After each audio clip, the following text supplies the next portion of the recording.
Hello! এই ভিডিওটা না বেশ কিছুদিন আগের ক্যাপচার করে রাখা। তোমাদের সাথে শেয়ার করাই হয়নি।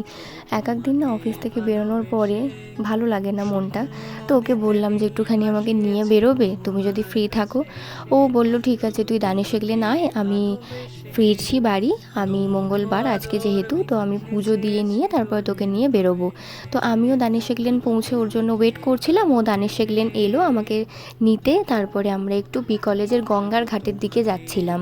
আমি বলেছিলাম যে চলো না একটু গঙ্গার ঘাটের দিকে ঘুরে আসা যাক, খুব ভালো লাগবে। আর গঙ্গার ঘাটে গিয়ে তো দেখি বিশাল ভিড়।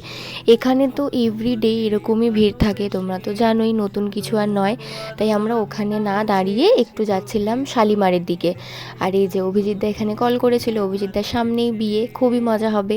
আর এই যে বি কলেজের সামনে যে মন্দিরটা আছে, কালী মন্দিরটা, ওখানে আমার বাচ্চা পাটির সাথে আমাদের দেখা হয়ে যায়। আর কি, গল্প তো করতেই হবে, দেখা হলে প্রচুর গল্প। আর সেখানেই দাঁড়িয়েছিলাম বেশ কিছুক্ষণ গল্প করার পরে শালিমারের এই স্টেশনটার সামনেটা এসে, মানে আমাদের স্কুলের ওই সাইডটা করে গিয়ে আমরা এই দোকান থেকে খেলাম বাড়া পাভ।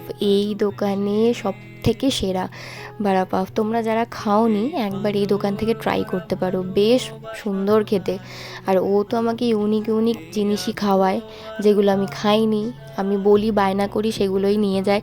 আর স্কুলের ওই রাস্তাটা না আমার বেশ মনে পড়ে, কত স্মৃতি জড়িয়ে রয়েছে ওই শালিমারের রাস্তাটা দিয়ে রামকৃষ্ণ স্কুলের। আর তারপর কি, দেখা করে ফিরছিলাম, ও বললো চল আমি দিয়েই আসি, টোটো করে আর যেতে হবে না।